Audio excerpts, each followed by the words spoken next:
இவர்கள் யாரும் இந்துக்கள் கிடையாது. ஓகே. இவங்க வந்து ஜெயின் வகுப்பை சார்ந்தவர்கள். பிரிட்டிஷருக்கு குலாம் வேலை பார்த்ததுனால பவரை இவங்க கிட்ட கொடுத்துடுறாங்க. இதுல இப்ப கூட 4 பேரு காவந்தர் இருக்கிறாங்க. பவர் எல்லாம் இவருதான் ஆச்சு.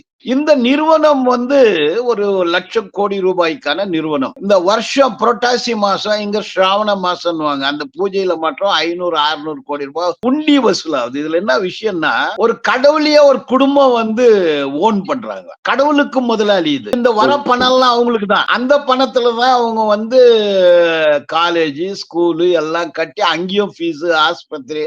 ஏன்னா இது வந்து கார்ப்பரேட் நிறுவனங்கள். கடவுளுக்கு ஓனர்ஷிப். அம்பானி, அதானி வந்து துறைமுகத்தை எல்லாத்தையும் வந்து ஓனர்ஷிப் வச்சிருக்கான். இந்த குடும்பம் வந்து கடவுளுக்கே ஓனர்ஷிப். 1979 இருந்து கொலைகள் ஆரம்பமாகுது, வெளியே வருது. அதுக்கு முன்ன கூட நிறைய கொலைகள் நடந்தது. இவங்க எல்லாம் தேவதாசி சிஸ்டம் எல்லாம் வச்சுங்க. இவங்க சூத்திர தலித் பொண்ணுங்களை வந்து பாலியல் தொல்லைக்காகவே இவங்க இது பெரிய வரலாறு.